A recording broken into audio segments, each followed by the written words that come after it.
నమస్తే, welcome to BTV news. ముందుగా headlines.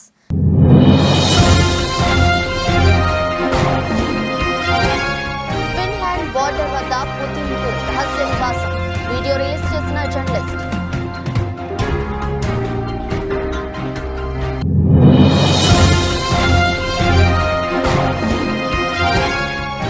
Irani నౌకను hijack చేసిన సోమాలి పైరేట్స్. 19 మంది పాకిస్తానీలను రక్షించిన ఇండియన్ నేవీ.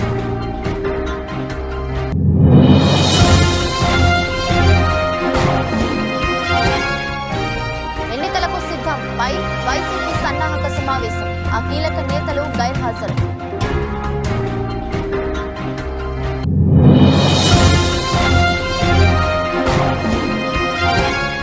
రాజమండ్రి రా కదిలిన సభలో రసామస. చంద్రబాబుకు తప్పిన ప్రమాదం.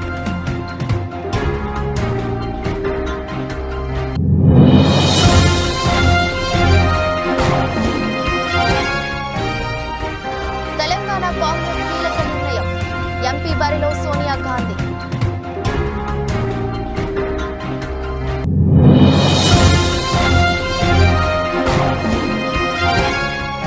ఈ ప్రపంచంలో నా కథ ముగిసిందనుకున్నా, అదృష్టం కొద్దీ బతికా. కారు యాక్సిడెంట్ పై పంత్.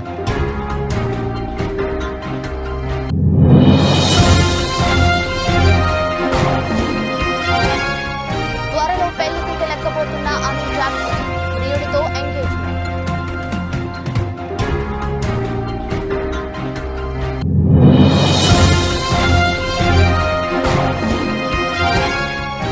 మనిషి మెదడులో చీప్ విజయవంతమైందన్న ఎలన్ మస్క్.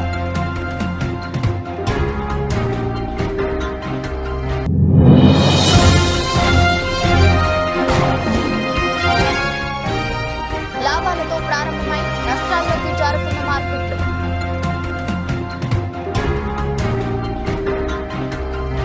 రష్యా అధ్యక్షుడు వ్లాదిమిర్ పుతిన్ ఫిన్లాండ్ బోర్డర్ వద్ద రహస్య నివాసం ఉన్నట్లు తెలుస్తోంది. డోసైర్ సెంటర్ ఇచ్చిన దర్యాప్తు నివేదిక ఆధారంగా ఈ విషయం బయటపడింది. మాస్కో టైమ్స్ దీనిపై ఓ కథనాన్ని ప్రచురించింది. కరేలియాలోని లేక్ లడోగా నేషనల్ పార్కులో పుతిన్ రహస్య స్థావరం ఉన్నట్లు భావిస్తున్నారు. ఆ నిగూఢ స్థావరానికి చెందిన వీడియో కూడా ఒకటి రిలీజ్ అయింది. పుతిన్ సీక్రెట్ కంట్రీ హౌస్ అని ఆ లగ్జరీ ఎస్టేట్ కు చెందిన వీడియోను యూట్యూబ్ లో పోస్ట్ చేశారు. మార్జలహతి బే వద్ద ఉన్న ఆ బిల్డింగ్ ను చాలా మోడర్న్ స్టైల్లో నిర్మించారు. ఆ ఇంటి వద్ద 2 హెలిప్యాడ్లు ఉన్నాయి. బోటింగ్ కోసం ఏర్పాట్లు కూడా చేశారు. బీఫ్ ప్రొడక్షన్ కోసం ఫార్మాను కూడా కట్టారు. ఇంటీరియర్ డెకరేషన్ కోసం అత్యంత ఖరీదైన రాళ్లను వాడినట్లు తెలుస్తుంది. పుతిన్ ఇంటి ముందు ఓ జలపాతం కూడా ఉన్నట్లు రిపోర్టర్లు పేర్కొన్నారు. యాంటీ ఎయిర్ క్రాఫ్ట్ సిస్టమ్ తో నిర్మించిన ఓ ప్రదేశం కూడా ఉంది. అధ్యక్షుడు పుతిన్ సేద తీరే స్థాయికి తెగినట్లు రహస్య ఇంటిని నిర్మించినట్లు అంచనా వేస్తున్నారు. ఇక ఇక్కడ సెక్యూరిటీ కోసం ఫెడరల్ గార్డ్ సర్వీస్ ను వాడుకున్నారు. సమీపంలో ఉన్న దీవులతో లింక్ ను తెంచేశారు. అన్ని ఎంట్రన్స్ లలో బ్లాక్ చేశారు. ఈ బిల్డింగ్ వద్ద రావాలంటే కేవలం బోటు లేదా విమానంలో మాత్రమే వీలు అవుతుంది. Самое подробное видео из всех когда-либо сделанных в резиденциях Владимира Путина. Владимир Путин обожает русский север. Его не смущает даже соседство с недружественной Финляндией, до границы с которой всего 30 километров. Это Карелия, залив Марья-Лахти. Местные жители говорят, что Путин бывает здесь как минимум раз в год. Сначала посещает Валаамский монастырь, а затем направляется сюда, в резиденцию, которую ему больше 10 лет назад начали строить его друзья. భారతీయ నౌకాదళం 2 రోజుల్లోనే మరో భారీ ఆపరేషన్ చేపట్టింది. కొచ్చికి సుమారు 800 మైళ్ల దూరంలో పైరట్స్ ఆధీనంలో ఉన్న ఇరానీ నౌకను రక్షించింది. యుద్ధ నౌక INS సుమిత్ర ఆ రెస్క్యూ ఆపరేషన్ నిర్వహించింది. హైజాక్ అయిన ఆ నౌకలో 19 మంది పాకిస్తానీ నావికులు ఉన్నారు. వారందరినీ రక్షించినట్లు ఇండియన్ నేవీ ప్రకటించింది. ఈ రెస్క్యూ ఆపరేషన్ లో ఇండియన్ నేవీకి చెందిన మెరైన్ కమాండోలు పాల్గొన్నారు. హిందూ మహాసముద్రం ప్రాంతంలో భారతీయ యుద్ధ నౌకలు ఎప్పుడూ అలర్ట్ గా ఉంటాయన్నారు రక్షణ అధికారులు తెలిపారు.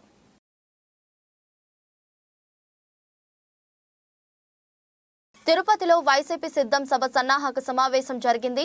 వైసీపీ ప్రజా ప్రతినిధులు, నియోజకవర్గ ఇన్ఛార్జీలు ఈ మీటింగ్ లో పాల్గొన్నారు. టికెట్ దక్కని కొంతమంది అసంతృప్తి ఎమ్మెల్యేలు సమావేశానికి డుమ్మా కొట్టారు. మరోవైపు రానున్న ఎన్నికల్లో రాయలసీమను క్లీన్ స్వీప్ చేస్తామని విశ్వాసం వ్యక్తం చేశారు మంత్రి పెద్దిరెడ్డి. ఆంధ్రప్రదేశ్ లో అధికార వైఎస్ఆర్సీపీ ఎన్నికలకు సిద్ధమవుతుంది. అందులో భాగంగానే సిద్ధం పేరుతో భారీ బహిరంగ సభలు నిర్వహిస్తుంది.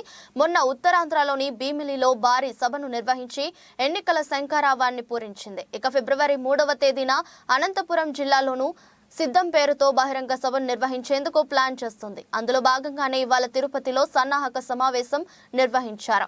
ఇందులో రాయలసీమలోని 49 నియోజకవర్గాలకు చెందిన ఎమ్మెల్యేలు, వైసీపీ ఇన్ఛార్జీలు పాల్గొన్నారు. మంత్రి పెద్దిరెడ్డి రామచంద్రారెడ్డి ఆధ్వర్యంలో తిరుపతిలో జరిగిన సన్నాహక సమావేశంలో సిద్ధం సభ ఏర్పాట్లపై చర్చించారు. ఎమ్మెల్యేల అభిప్రాయాలు, రాష్ట్రంలోనే ఓ పెద్ద సభగా దీన్ని నిర్వహించేలా ప్లాన్ చేస్తున్నామని మంత్రి పెద్దిరెడ్డి తెలిపారు. ఇంతకుముందు సీమలో ఓడిపోయిన 3 స్థానాల్లోనూ గెలిచేందుకు సమాయత్తం అవుతున్నామన్నారు. తనపై కోనేరు ఆదిమూలం చేసిన వ్యాఖ్యలను ఆయన విఘ్నతకే వదిలేస్తున్నానన్నారు. తాను అవినీతి పరుడు కాదో జిల్లా ప్రజలకు తెలుసన్నారు మంత్రి పెద్దిరెడ్డి. మరోవైపు అనంతపురంలో జరిగే సిద్ధం సభ నిర్వహణకు సన్నాహకంగా జరిగిన ఈ సమావేశానికి కొందరు నేతలు డుమ్మా కొట్టారు. ఈ ఎన్నికల్లో టికెట్ దక్కని అసంతృప్తి ఎమ్మెల్యేలంతా హాజరు కాలేదు. వారిలో రాష్ట్ర మంత్రి గుమ్మనూరు జయరాం, ఎమ్మెల్యేలు ఆదిమూలం, ఎంఎస్ బాబు, నవాజ్ బాషా, తిప్పేస్వామి, మేడా మల్లికార్జునరెడ్డి, సిద్ధారెడ్డి హాజరు కాలేదు. మరోవైపు కొందరు అసంతృప్తి ఎమ్మెల్యేలకు ఆహ్వానం లేకుండా సమావేశం నిర్వహించినట్లు తెలుస్తోంది. మొత్తానికి సన్నాహక సమావేశానికి ఏకంగా 10 మందికి పైగా ప్రజా ప్రతినిధులు హాజరు కాకపోవడం చర్చనీయాంశంగా మారింది. సమావేశానికి ఒక ప్రత్యేకత కూడా ఉంటుంది. ఎందుకంటే ఈ రాయలసీమ జిల్లాల్లోనే వైఎస్ఆర్ కాంగ్రెస్ పార్టీ గతంలో కూడా చాలా మంచి పెర్ఫార్మెన్స్ చేసింది. అప్పుడు పొరపాటున 3 నియోజకవర్గాలు ఓడిపోవడం జరిగింది. ఇప్పుడు ఆ 3 నియోజకవర్గాలు కూడా గెలవాల. మొత్తము 50 స్థానాలలో సత్యవేడితో కలిపి 50 స్థానాలలో అన్నింటిలో కూడా గెలవాలని చెప్పి మనం దానికి సమాయత్తం కావాలని చెప్పి అది ఎన్నికల కేడర్ సమావేశమైనా కూడా ఎన్నికలకు సమాయత్తం అయ్యే విధంగా ఆ సమావేశాన్ని మనం జరుపుకోబోతూ ఉన్నాం. మన ప్రీతం నాయకుడు ముఖ్యమంత్రి జగన్మోహన్ రెడ్డి గారు ప్రధానంగా దాంట్లో వారు ప్రసంగించేదే కాకుండా ఒక సూచన వారు దిశా నిర్దేశం వారు చేస్తారు ఎన్నికల గురించి. మరి దీనికి ఎక్కువ ప్రాధాన్యత ఇవ్వాలని చెప్పి శాసనసభ్యులందరినీ కూడా కోరడం జరిగింది. ఆ విధంగానే అందరూ కూడా ఈ సమావేశానికి సిద్ధమయ్యారు. ఇప్పుడే ఒక పోస్టర్ కూడా రిలీజ్ చేశాము, ఎన్నికల యుద్ధానికి సిద్ధం అని చెప్పి. ఈ సిద్ధం పోస్టర్ కూడా ఈ ఎన్నికలకు సిద్ధం అని చెప్పి మనం ఏదైతే చెప్తా ఉన్నామో ఆ విధంగానే ఎన్నికల సమాయత్త సభ అవుతుంది కేడర్ మీటింగ్ రాయలసీమ జిల్లాల్లో.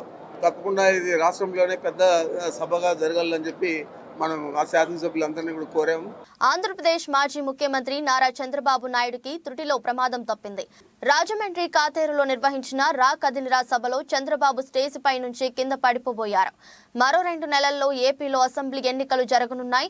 దీనికోసం బాబు తీవ్రంగా శ్రమిస్తున్నారు. భారీ బహిరంగ సభలు, అభ్యర్థుల ప్రకటనలు, తుది జాబితాపై కసరత్తు చేస్తూ ఫుల్ బిజీగా ఉన్నారు. అయితే సోమవారం జరిగిన కాతేరు సభలో రాజానగరం టికెట్ను జనసేనకు ప్రకటించడంపై స్థానిక టీడీపీ కార్యకర్తలు నిరసన వ్యక్తం చేశారు.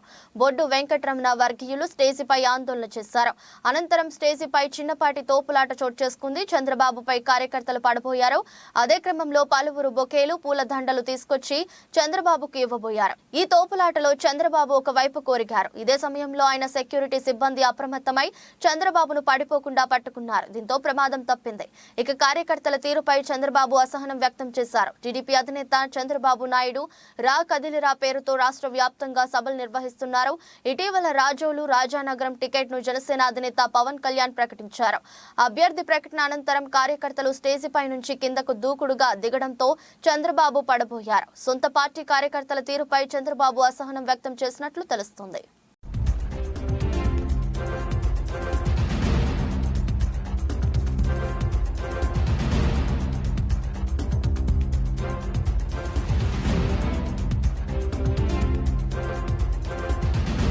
రాజ్యసభ ఎన్నికల షెడ్యూల్ విడుదలైన వేళ కాంగ్రెస్ కీలక నిర్ణయాలు తీసుకోవాలని భావిస్తుంది. తెలంగాణ నుంచి సోనియా గాంధీకి రాజ్యసభ సీటు ప్రపోజల్ పెట్టబోతుంది. లోక్సభ ఎన్నికల్లో పోటీ చేసేందుకు సోనియా విముఖత చూపిస్తే రాజ్యసభ సీటు ఇవ్వాలని భావిస్తున్నారు. ప్రస్తుతం తెలంగాణలో ఖాళీ కాబోతున్న 3 రాజ్యసభ స్థానాల్లో కాంగ్రెస్ కు 2, బీఆర్ఎస్ కు 1 స్థానం వచ్చే అవకాశం ఉంది. కాంగ్రెస్ కు వచ్చే 2 స్థానాల్లో ఏఐసీసీకి 1, రాష్ట్ర నేతలకు మరో స్థానం ఇచ్చే అవకాశం ఉంది.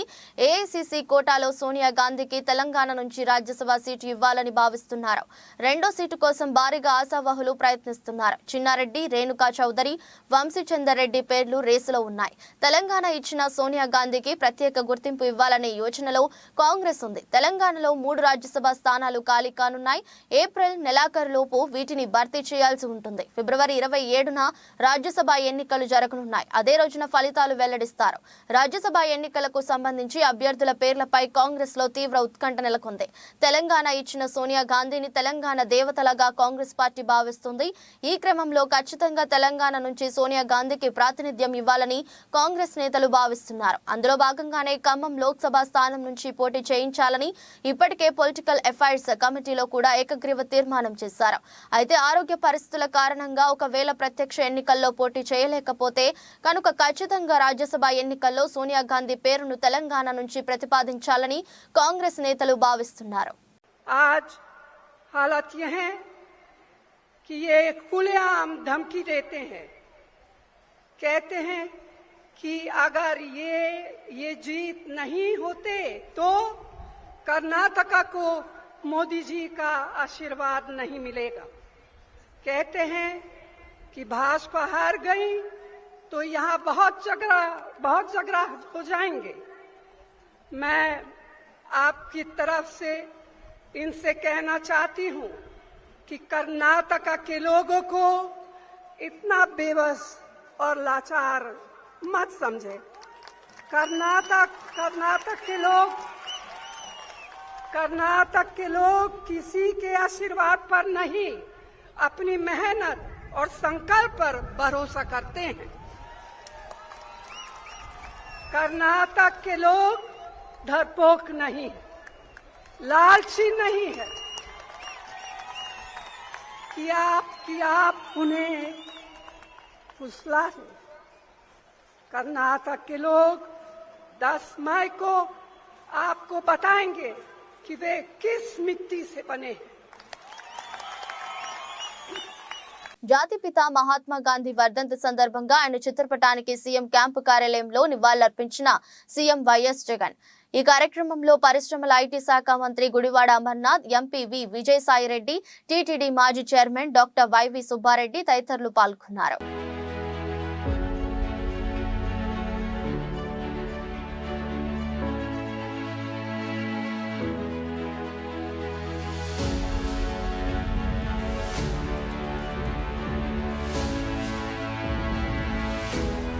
తెలంగాణ ముఖ్యమంత్రి రేవంత్ రెడ్డిని మర్యాదపూర్వకంగా కలిసిన ప్రజాశాంతి పార్టీ అధ్యక్షుడు KA Paul. I am here sitting with the Honorable Chief Minister of Telangana State, capital city Hyderabad. We are conducting Global Peace Economic Summit on October 2nd, Gandhi's birthday. In the meanwhile, we will be visiting your countries, hosting you. We are inviting you to come to this great and marvelous city. You can say it is the 9th wonder of the world, Hyderabad. And the Honorable Chief Minister is welcoming you. Please, Sri Ravant Reddy ji. I am inviting you to Global Summit organized by Dr. K.A. Pal in Hyderabad. Please do come to Hyderabad and participate in Global Summit. Thank you.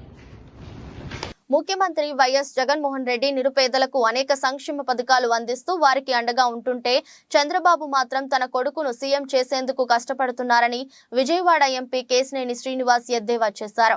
Jaggayyapeta నియోజకవర్గం వత్సవాయిలో Gandhi centre నందు మండల సమాఖ్య ఆధ్వర్యంలో వైఎస్ఆర్ ఆసరా కార్యక్రమంలో MP Kesineni Srinivas, ప్రభుత్వ whip MLA Samineni Udayabhanu, MLA సతీమణి విమల భాను పాల్గొన్నారు.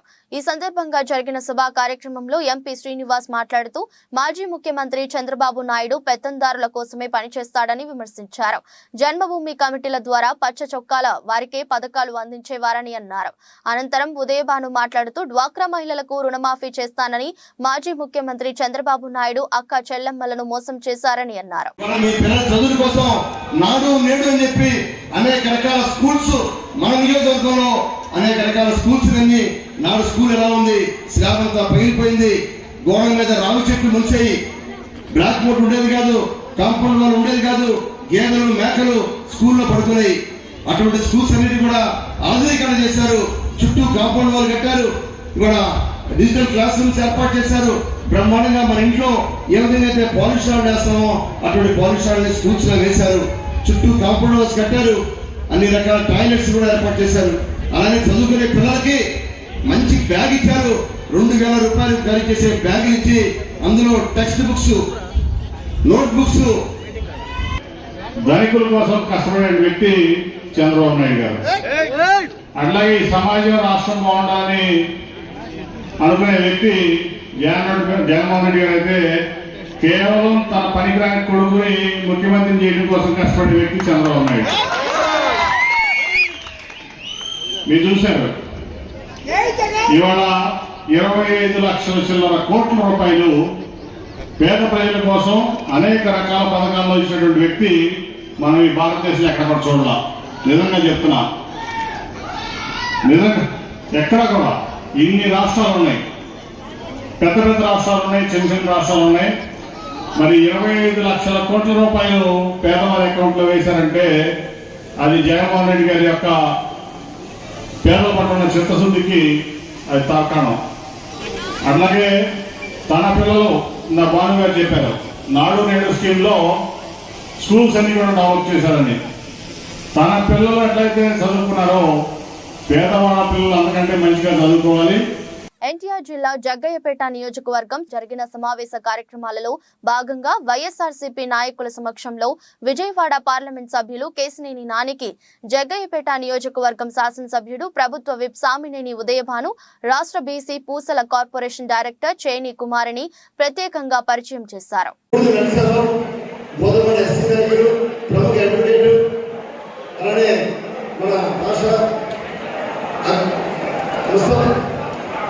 Mastanam add director, అలానే పూసల సంఘం డైరెక్టర్ ఉన్న కుమారి గారు, అలానే రాజ్యలక్ష్మి గారు మహిళా పార్టీ అధ్యక్షులు జగ్గయ్యపేట టౌన్, అలానే శ్రీరామ్ నాయక్ గారు జగ్గయ్యపేట మండల మాజీ జడ్పీటీసీ అధ్యక్షులు, ఇంకా వేదిక నాయకులు, నాయకులు దయచేసి మైక్ పంపిస్తారు. నాని గారి గురించి మీ అందరికీ తెలుసు, మనకి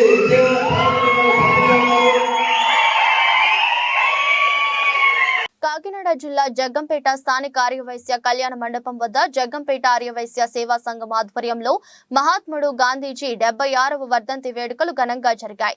ఈ కార్యక్రమానికి ముఖ్య అతిథిగా హాజరైన జగ్గంపేట ఆర్యవైశ్య సేవా సంఘం అధ్యక్షులు కొత్త కొండబాబు గాంధీజీ పొట్టి శ్రీరాములు విగ్రహాలకు పూలమాలతో అంజలి ఘటించారు. ఈ సందర్భంగా ఆయన మాట్లాడుతూ 1948 జనవరి 30వ తేదీన గాంధీజీ మనకు దూరమయ్యారని, నేటి తరంతో పాటు భవిష్యత్ తరాలకు ఆయన మార్గదర్శకుడని, శాంతి సామరస్యానికి ప్రతీకాని, ఆయన శ్వాస సత్యం, అహింస ఆయన ధ్యాస, పేదరికం, అంటరానితనం, నిర్లక్ష్యరస్యత నిర్మూలన అని ఆయన కలగన్న గ్రామ స్వరాజ్య స్థాపనకు ప్రతి ఒక్కరూ కృషి చేయాలని, ఆత్మవిశ్వాసం, మనోధైర్యం, సరళి స్వభావం, సేవా దృక్పథం ఆయన మనకు అందించిన అస్త్రాలని, వాటిని మనమందరం పాటించాలని, ముఖ్యంగా యువత పోరాడి పట్టిన సామాజిక స్పృహ కలిగి ఉండాలని, అదే ఆయన మనకు అందించిన స్ఫూర్తి అని కొండబాబు తెలిపారు.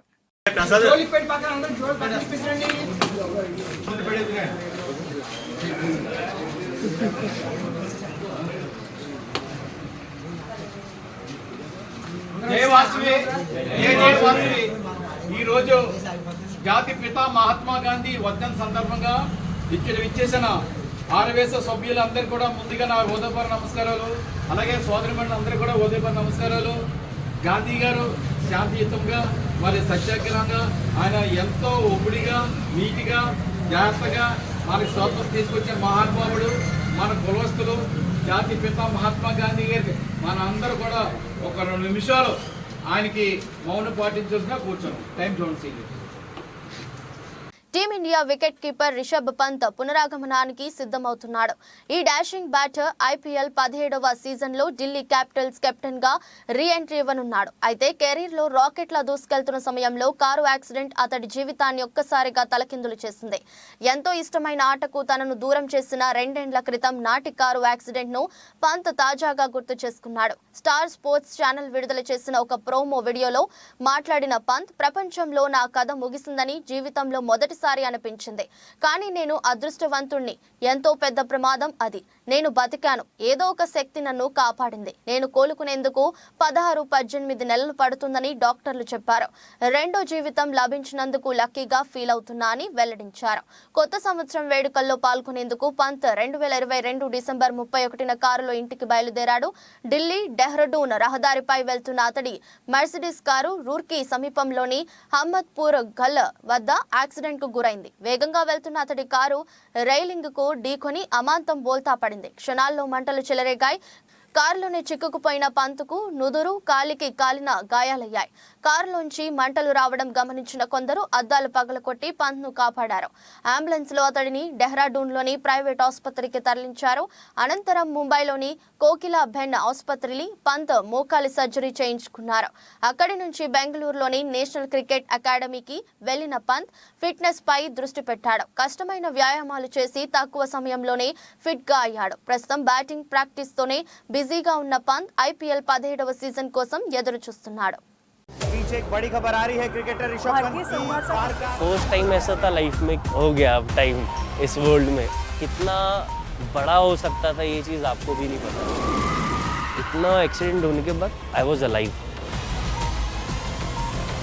Something has saved me.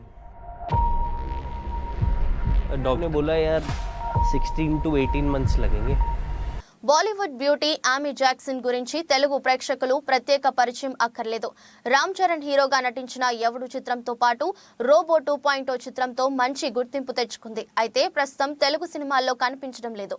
తాజాగా ఈ అమ్మడు పెళ్లిపీటలెక్కేందుకు సిద్ధమైంది. ప్రియుడు హాలీవుడ్ నటుడు ఎడ్ వెస్ట్విక్ తో ఆమీ జాక్సన్ ఎంగేజ్మెంట్ జరిగింది. ఆమీ జాక్సన్ గతంలో జార్జ్ పనయోటే అనే బిజినెస్ మ్యాన్ తో ప్రేమానయం సాగించింది. అతడితో 2019లో ఎంగేజ్మెంట్ కూడా చేసుకుంది. అనంతరం పెళ్లి కాకుండానే తల్లయింది. అయితే వీరి ప్రేమ ఎక్కువ కాలం నిలవలేదు. పెళ్లి పీటలు కూడా ఎక్కకుండానే వీరి బంధానికి ముగింపు పడింది. 2022లో పయోనిట్తో తన బంధం ముగిసినట్లు ఆమీ జాక్సన్ ప్రకటించింది. అప్పటి నుంచి కుమారుడు ఆండ్రెస్ తో ఒంటరిగానే ఉంటున్న ఆమీ జాక్సన్ హాలీవుడ్ నటుడు వెస్ట్విక్ తో ప్రేమలో పడింది. ఇప్పుడు అతడితో ఎంగేజ్మెంట్ చేసుకుంది. స్విట్జర్లాండ్ లో అందమైన ప్రదేశంలో కుటుంబ సభ్యులు, స్నేహితుల సమక్షంలో ఆమీ జాక్సన్ కు రింగ్ తొడిగి వెస్ట్విక్ ప్రపోజ్ చేశాడు. ఆమీ జాక్సన్ సైతం వెస్ట్విక్ ప్రపోజల్ కు ఓకే చెప్పేసింది. ఇందుకు సంబంధించిన ఫోటోలు ఆమీ జాక్సన్ ఇన్స్టా వేదికగా షేర్ చేసింది. ప్రస్తుతం ఈ ఫోటోలు వైరల్ అవుతున్నాయి. ఇవి చూసిన అభిమానులు, పలువురు సెలబ్రిటీలు ఆమీకి శుభాకాంక్షలు తెలుపుతున్నారు.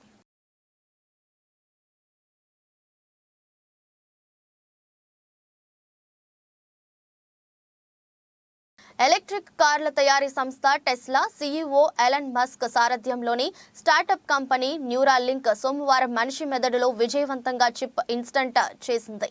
మానవుడికి మెదడుకు కంప్యూటర్కు మధ్య నేరుగా సంబంధాలు మెరుగుపరిచే లక్ష్యంతో ఎలన్ మస్క్ కో-ఫౌండర్ గా న్యూరో టెక్నాలజీ సంస్థ 2016లో ఏర్పాటైంది. మానవుడి శక్తి సామర్థ్యాలను బలోపేతం చేయడంతో పాటు పార్కిన్సన్ వంటి వ్యాధులను నివారించడమే లక్ష్యమే ఇది. దీంతో పాటు మానవుడికి ఆర్టిఫిషియల్ ఇంటెలిజెన్స్ మధ్య సాంకేతాత్మక సంబంధం బలోపేతం చేయడానికి మానవుడి మెదడులో అమర్చే చిప్ ఉపకరిస్తుంది. నిన్న మనిషి మెదడులో చిప్ అమర్చాం. ఆ రోగి క్రమంగా కోలుకుంటున్నాడు అని ఎలన్ మస్క్ తన ఎక్స్ ఖాతాలో పోస్ట్ చేశారు. దీని ప్రారంభ ఫలితాల్లో న్యూరాన్ స్పైక్ డిటెక్షన్ ను గుర్తించినట్లు తెలిపాడు. మానవుడి మెదడులో చిప్ అమర్చేందుకు గతేడాది మేలో అమెరికా ఫుడ్ అండ్ అడ్మినిస్ట్రేషన్ ఆమోదం తెలిపింది. బ్రెయిన్ మెషిన్ లేదా న్యూరాలింక్ బ్రెయిన్ కంప్యూటర్ ఇంటర్ఫేస్ లో 8 మిల్లీమీటర్ల వ్యాసంతో కూడిన చిప్ లో సన్నని ఎలక్ట్రోడ్లు ఉంటాయి. వెంట్రుకలో 20% మాత్రమే ఈ చిప్ మందం ఉంటుంది. పుర్రెలో కొంత భాగం తొలగించి దీన్ని అమరుస్తారు. ఇందులోని సన్నటి ఎలక్ట్రోడ్లను మెదడులోని ముఖ్యమైన భాగాలకు పంపుతారు. మెదడులోని ఎలక్ట్రోడ్లు బ్రెయిన్ కు సంకేతాలు వెళ్తాయి. మెదడులోకి విద్యుత్ సంకేతాలు పంపడంతో పాటు అందుకోవడం ప్రేరేపిస్తుంది. ఈ విద్యుత్ సంకేతాలను కంప్యూటర్లకు విశ్లేషించే ఆల్గోరిథంలుగా మారుస్తుంది.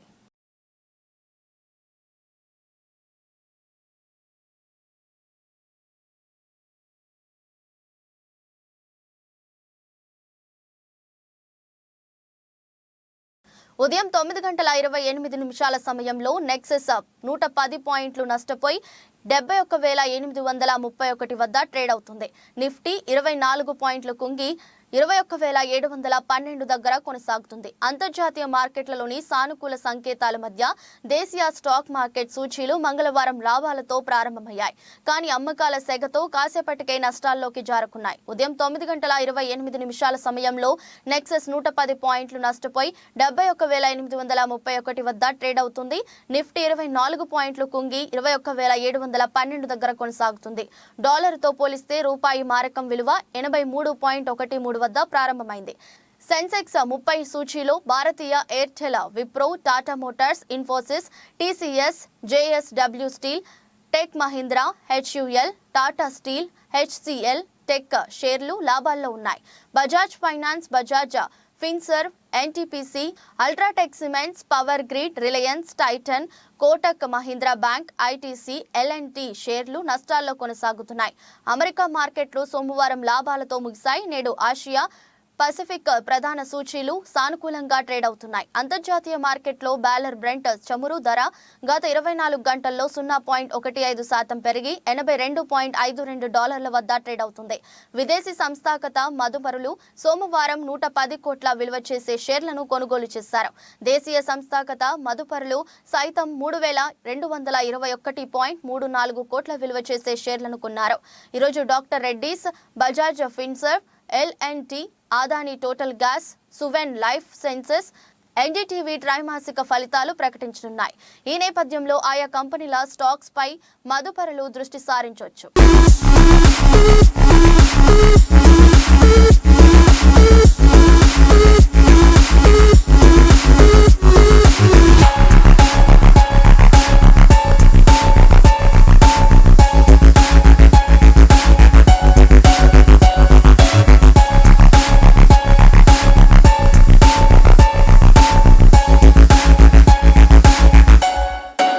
వార్తలు ముగించే ముందు మరోసారి హెడ్లైన్స్.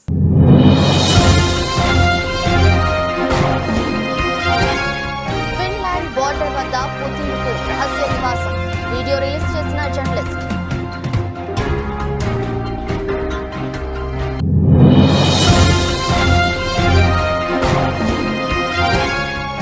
ఇరానీ నౌకను హైజాక్ చేసిన సోమాలి పైరేట్స్, 19 మంది పాకిస్తానీలను రక్షించిన ఇండియన్ నేవీ.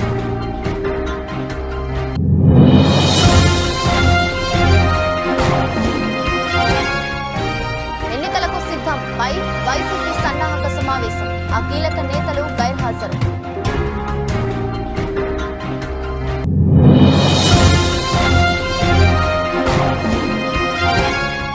రాజమండ్రి రా కదలిరా సభలో రసాబస, చంద్రబాబుకు తప్పిన ప్రమాదం.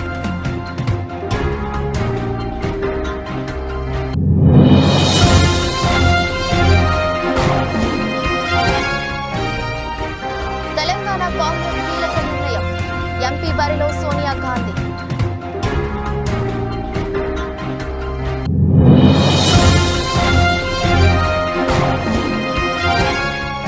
ఈ ప్రపంచంలో నా కథ ముగిసిందనుకున్నా, అదృష్టం కొద్దీ బతికా, కారు యాక్సిడెంట్ పై పంత్.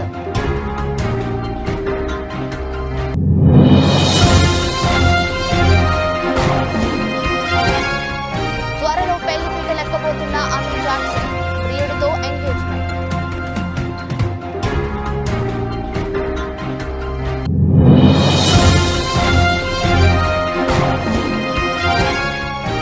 మనిషి మెదడులో చీప్ విజయవంతమైందన్న ఎలన్ మస్క్.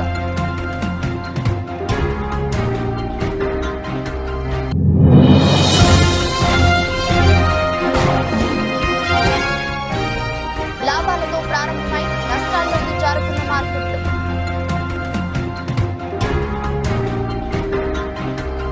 ఇది రోజు బులెటిన్. మరో బులెటిన్లో మళ్ళీ కలుద్దాం. అంతవరకు సెలవు. నమస్కారం.